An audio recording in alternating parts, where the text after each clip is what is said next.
It's a public place, and so I do need to say in advance that we do have a video recorder set up.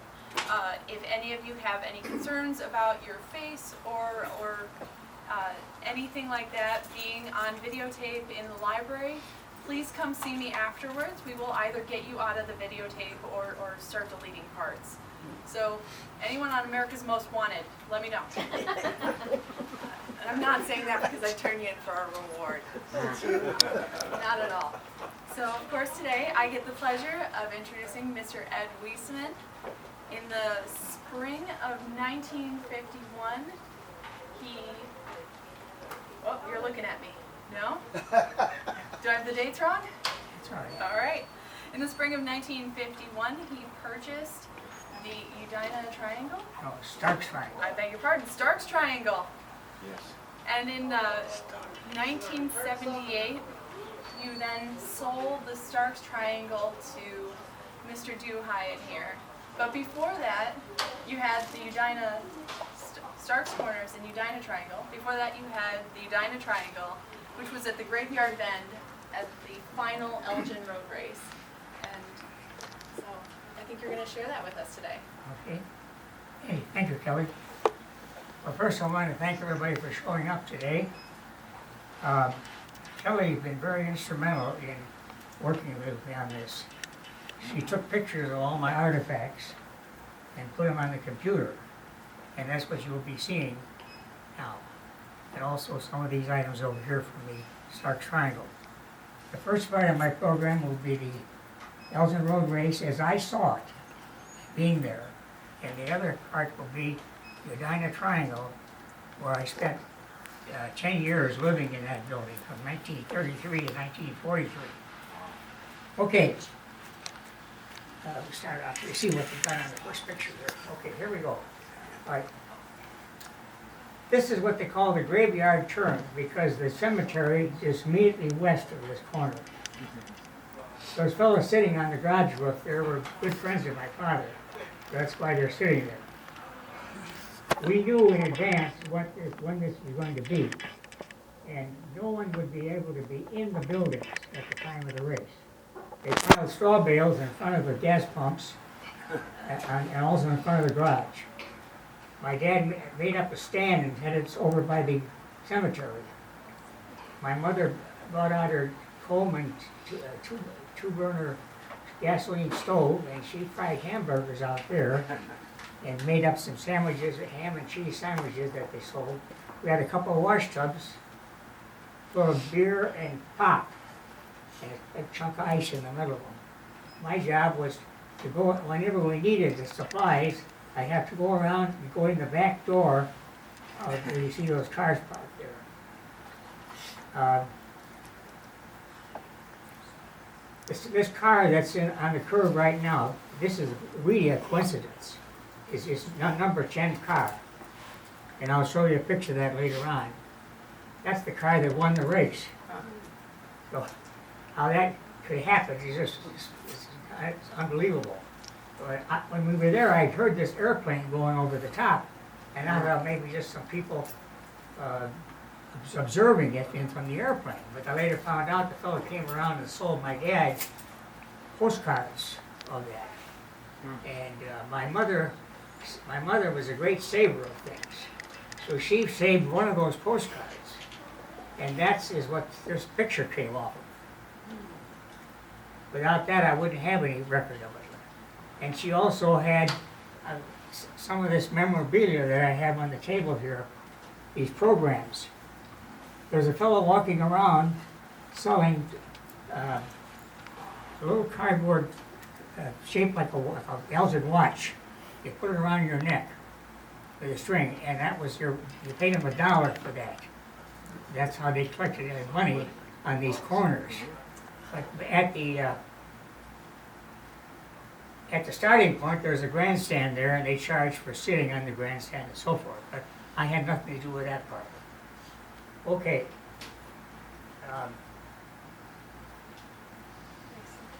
Pardon? Oh, yeah. Did they ever hit the Oh, no. place? There never was an accident. If you notice, there was an ambulance parked on the end there. They never used the ambulance. Now this is you see the front of the station. When my dad bought this property in 1930 with two other partners, they worked for the highway department. What they bought was just the first part there with that roof sticking up. That's all that was there. And the gas pumps were down on the end between the two roads. Right about in here. So after a while, one of the other men was a carpenter. And he and his other friends, they built the canopy on the front, and they built the garage on the other end. So this picture here was taken about 1932. And if you notice, the only gasoline sign we had, or the logo, is that Red Crown gasoline sign hanging out on the canopy. There was no post on the end with a big sign on it, which they put on later when we got going, and they changed that. I got pictures of the logos that'll show you what they were. Okay. Is that you or your dad in that picture? No, he was the manager. They hired him and his wife to run the place. I see. And we'd go out and check the things and so forth. Now the gas pumps are all visible gas pumps. There's a glass container on the top of those pumps, and the one on this end is the ethyl or high test gas. He must have just sold 5 gallons of gas out of that pump, because after you sell the gas, you're supposed to pump that up right away to the top, and you always start with a full amount of gas. In the evening, you stick the hose in a nozzle on the side of the pump, and there's a catch there that catches the handle and locks it open, and all the gas runs back into the tank. There's 2 lines going to the pumps. So at night, all you had to do was put a padlock on the pump handle so that you couldn't pump the gas. And one thing my dad always told me, when you open up in the morning, go out and pump those pumps up. So when you go by, you see a station with gas in those probes, you know he's open. We never had an open sign out there. So let's see, I think that pretty well covers that part of it. A few other things. The race was won by Freddie Frame. And he was he had won the Indianapolis race the year before. They had a problem finding drivers for these cars. They didn't pay them very much, for one thing. So after the race, the car was sold and traveled around between different people. It wound up in a garage somewhere, and a person found it and had it thoroughly rebuilt. The car that you see, I'll show you a picture of it later, was completely taken apart and rebuilt. So it was just like new. And it was sold in an auction. And a fellow by the name of Mika, he handles car auctions. He bought it for $250,000. So the car is going to be in Elgin this year. It is? I believe so, isn't that right? It'll be here for the Model T's Elgin Road Race Yeah. Car Show. It'll be August 26th, I think. Yeah. But it So will- what it what will they be- do, they drive around the course backwards. The original course goes this way around, and they'll come back from Elgin and go for making right-hand turns all the time. That's the reason. They won't be racing, they'll just be driving the antique cars around. So I remember this corner. When they got to the corner, they'd shift it into second gear, and they run in the second gear for about 1/8 of a mile, wide open, every time they made that corner. You can imagine the strain put on those engines and all the parts. And they never, I know of any Ford product that broke down during the race. So, we'll be showing the other, oh, there we are now, yeah. Here. The lower left corner, that's where our station was, our property was. on the outside of that corner.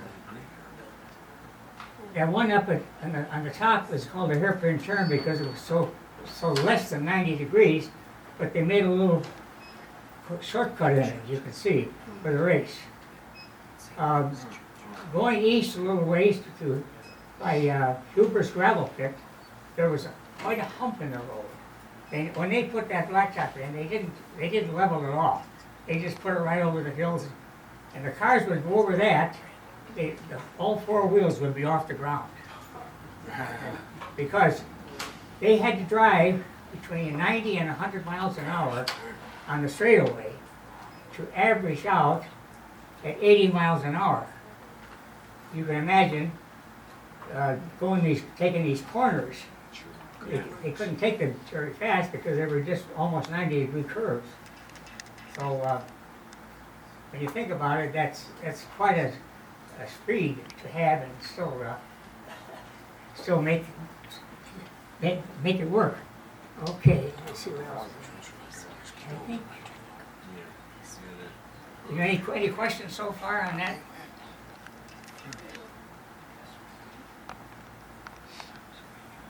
Okay, well, we'll finish up with the pictures now, and I can explain to these other ones.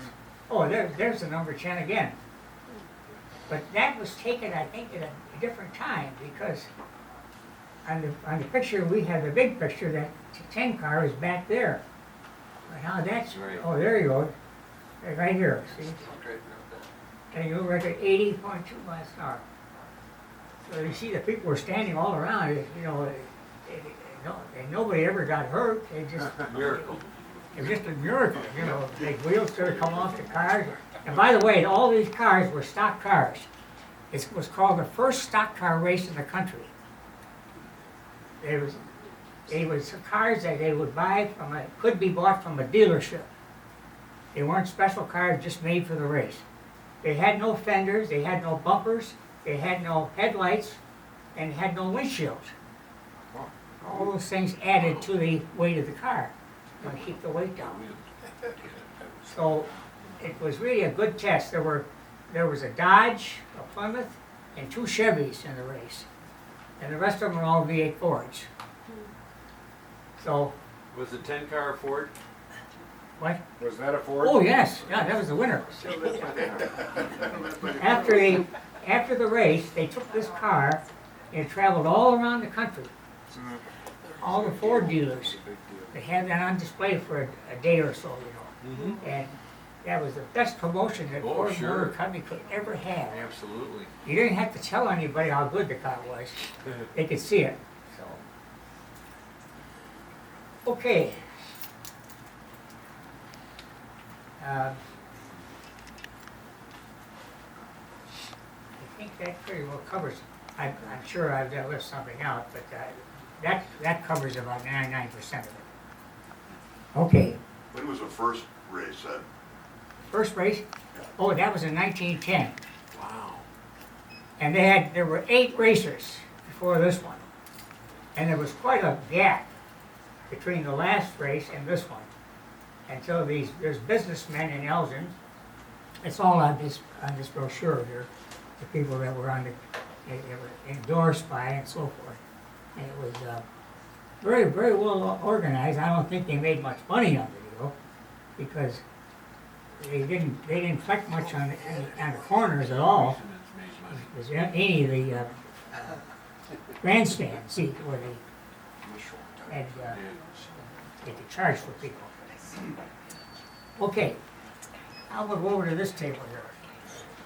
Hold on one sec. Oh, we got some more pictures, I'm Got some sorry. more pictures. Okay, I'm sorry, go ahead. Now, here you go right now. Just look at the race in 1920. He averaged 79 miles an hour on that track. And by the way, the whole track was gravel to start with. Even Route 20, which was actually Route 5 after a while. And the stretch from Udina halfway to the hairpin turn was gravel. And the other half was blacktop because the blacktop was Elgin Township and the gravel was Plato Township. That's the way they did it in those days. They each maintained half of the road, not half the road side, but each end of half the road. So that gives you an idea how fast those cars were going. And it's just amazing how they got around those curves and made that much speed. Okay. There's the car. Now this is the picture that was taken by a friend of Andy's. And I had it blown up. That was taken in front of the Sherman West Court rehabilitation building there in town. You see the other businesses in the background. And well, supposedly that's to be brought back to Elgin this year too, is that right? Okay. So it looks just like a new car. It has been completely restored. Okay. They didn't change out engines or anything? What? When they were racing that one, they didn't put a different engine in, it was just purely off the showroom Oh, floor? yeah, that's what they said. That's all we know. What they said. I brought that along. Has nothing to do with this, but since it's an unusual thing. That was made during World War II. A can is made out of cardboard. Maybe you folks have seen some of those. Metal on top, metal on the bottom. My friend John Fensel, his dad used to sell oil, and he did too later on. He had a Texaco station here in town. So I'm going to give that can to John Fensel today before he leaves. So I don't have a standard can that was made like that. So I just put it on there for the interest. Okay. All right, now, up until 1936, all the motor oil distributed in a gas station was in bulk. Some of them had pumps outside with this crank on it. You put it in a container and pour it in the car. But that wasn't very clean. It would get dusty and so forth. So they came out with these oil bottles, like you see on the table there. Most every major company had their oil bottles. And inside there's a little clip that you can slip out and put it into a different bottle. Like in the wintertime, you wouldn't have number 40 Isovis on hand. And in the summertime, I wouldn't have the number 10 on. But for the display, I got them all four there. So inside the office of the lube room, I had 60-gallon containers about this wide, about this high. You pump the oil out, and fill them up, and put them back on the rack. Then by 1936, Standard put this Isovis oil, and I got a can here. This doesn't necessarily go back to 1936, but it could be a little after that. It's made of very heavy. You can't even bend it in with your fingers. It's so tight. That's when they didn't realize how cheap they could make something and still hold the oil. I had some of these on my sale when I had my auction sale. And I think I sold 2 or 3 of them. And believe it or not, they brought $85 a piece, a can like this, that I sold for 30 cents back in the 30s. But the people wouldn't buy them. It was only 5 cents difference in the price of the can or in the bottle. And that was during the Depression, and 5 cents could buy them a cigar, Sure. and a bottle of pop, and a candy bar, things like that. So we had to stand out in the driveway with these on, and they get rusty on top. They wouldn't sell. So my dad had me take some Von Ami, you ever heard of that? And clean the tops of these cans. So they look good. So it's quite a thing. I've been to a lot of Petroliana shows, and I've never seen any of these cans on display. I've never seen anyone else that has these cans. And when my dad took a case of that oil with us when we moved on the farm in the spring of 1943. And I'll go into that later. But I've got most of those cans left yet. because it's just great. Now, I'll just show you something here about logos.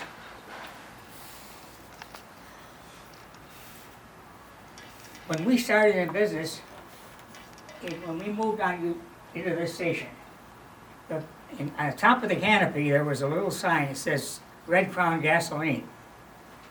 There was no sign like this on the property. So shortly after that, they put a pole on the end of our property, and they hung a sign that looked like this one, Standard Service. That's going to be on there. Oh, there it is, right there. Yeah. They could have changed it sooner, but during the war, didn't use metal to make new signs. So they kept the Standard Service sign around for quite a while. And after they finally changed all the stations over, but for about a year or two there, all the maps and stuff had both of these logos on. So when you drove down the road, you saw the Standard sign, you saw the circular one, and the Standard Service. And you know it was the same product. As long as I'm on the subject here, 1911, the government broke up John D. Rockefeller's company, it was the Standard Oil Company. They say he had a monopoly on the gas business. So they gave out the name Standard to different areas of the country. And the Standard of Indiana was the one we are. They operated in 15 Midwestern states only. And you go in another area, in another group of standards. They couldn't operate as a whole. So the way Standard got away from roundabout that, they bought the American Oil Company. I don't know if you can see this patch or not. It says, what does it say on there? Amoco. Amoco, okay. American Oil Company. They bought the American Oil Company. And so then, they could use that name anywhere in the United States.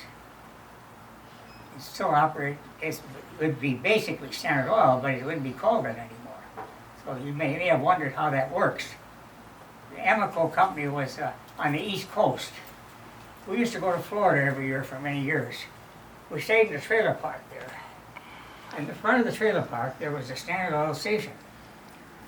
And it was the Standard Oil of Kentucky. They wouldn't take our credit card there. Right. We had to go downtown to Miami to an Amoco station, A-M-O-C-O, a big oval. They would take the card. Yeah. So that's how confusing it was for It the was people. confusing. I had an Amoco and a Standard card. Yeah. So anyway, that maybe gives you some idea why they had the torch and oval and the signs. Yeah, this nice map here. It even shows Starks on there. It looks like that town could be as big as Hampshire and even Harmony. You know, these towns that were Starks was never actually a town. They did have a sign though. On each road had a sign when you came into on 72, 20, and 47. So, most of those are gone now. I happen to have one in my possession. Surprise, surprise. So my dad always said, when he opened Stark, Edina Triangle, he said, don't name it after yourself. Name it after the location. So that when you want to retire, somebody else takes over, they won't know the difference. And the name stays the same. So when Andy took over my place in Starks, I left my Standard Service, Signal Service in the window. I had a neon sign. I had one with my name on, that was a separate one. But I left this triangle with him. Right, Andy? That's right. Yeah. So if people going by, they wouldn't know the difference. If I was there or he was there. So that's just one little thing. We did rebuild that one time. It was a 3-foot sign, and we had it taken down to wash. And Ed Les came through the doorway, which was only 2.5 feet, Yeah, and took the edges right off of it. Oh, jeez. well, I've got those two signs now Of course. in my antique building. I got them mounted on the wall with transformers on them and a switch. So I go out, I just turn those on and I can just visualize the same place. Of course, of Yeah. course. Okay. All right. Now I'll get back to the history of the business. These were the last people who owned it. My dad worked for the highway department. He had a very good job with the highway department. And he was promoted to manage a garage in River Forest. We were planning on moving in there. The election came up in 1932, and Henry Horner became the new governor of Illinois. Well, in those days, with jobs so scarce, the Republicans were all laid off, regardless of what they did. Even the police department was replaced. But he was able to hang on to his job for a couple of months or so because he was the only one who knew how to run that garage. So he bought out his two other partners, and they were state men also. And he went out and they saw this place out in the country that was for sale. Consisted of what you see there and a little beyond, but not where you see that roof showing up. That was the addition that we built on later. I'll tell you about that. But that's all it was with this end part right here, and the gas pumps. You can visualize the roads as it be. Were down in here. Two gas pumps.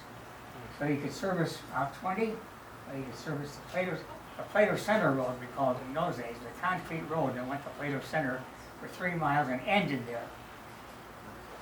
So they took that over, and they built a garage on the other end, and they got a hold of the Standard Oil Company, and they put 3 tanks in between the garage and the building. And they put 3 visible gas pumps. Those are the ones you saw in the glass. And they built the canopy on it, of course. Now that picture was taken in '32 that I showed you before. And we ran that place until 1943.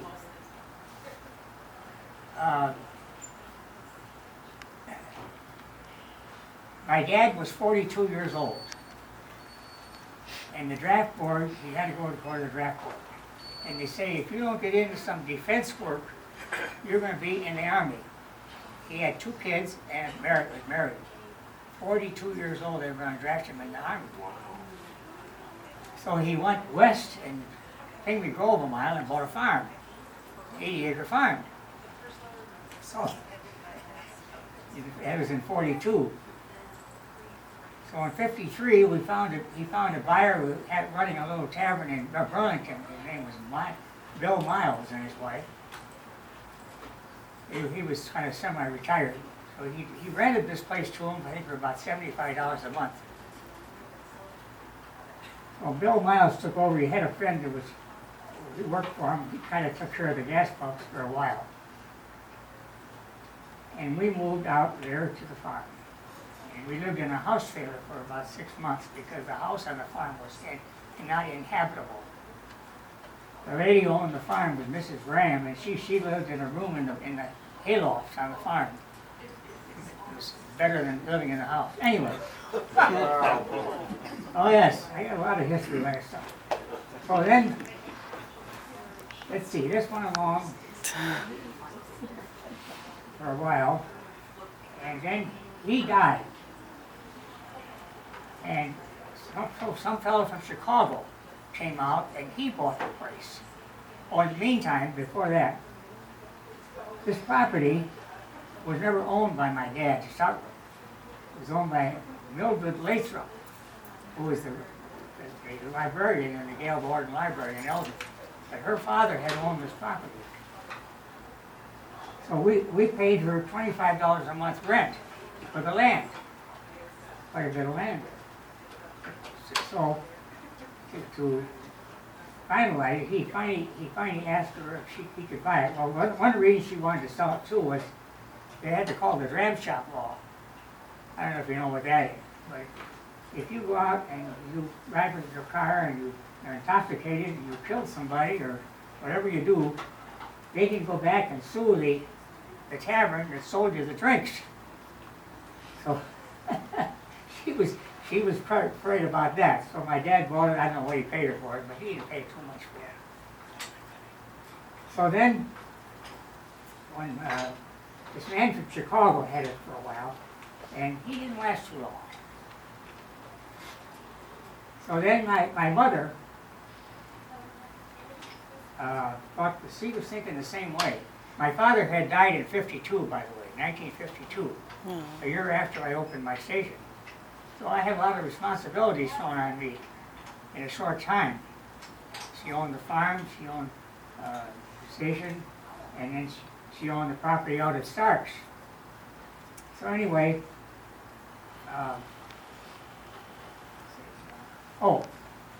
she decided to sell the property too, what my mother did, because she was worried about this ramp shop thing. So she got a hold of Tom Porter from Elder. I don't know if you ever heard of Tom Porter. He was a realtor at Elder. And he sold it to Lefty Weiss, who had the Boulevard Tap at Elder. See? So Lefty brought his son Bob in to run it. I don't know if you knew Bob Oh, yeah. or Dick. He had Dick. two sons. Yeah. Bob was the older. So he was out there, and he lasted, I don't know, 2 or 3 years, and he kind of very irresponsible, Yeah. put it very Yes. gently. Yeah.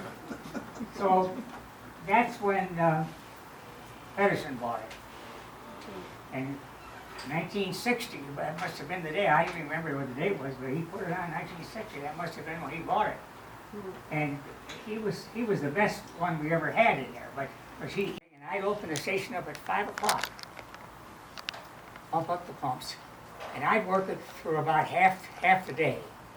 And then there's a fellow that lived a couple of miles from us. His name was Starks, by the way, and his father was a great grandson of Evelyn Starks, the man that got this land at Starks from the government. He got 640 acres of land. He bought it from the government. Anyway, he worked with me. When I'd leave, then he'd take over, and he'd run it until he closed up. So I've had a lot of experience in the gas station business. And I used to have customers, oh, another thing, we had a lot of truck drivers.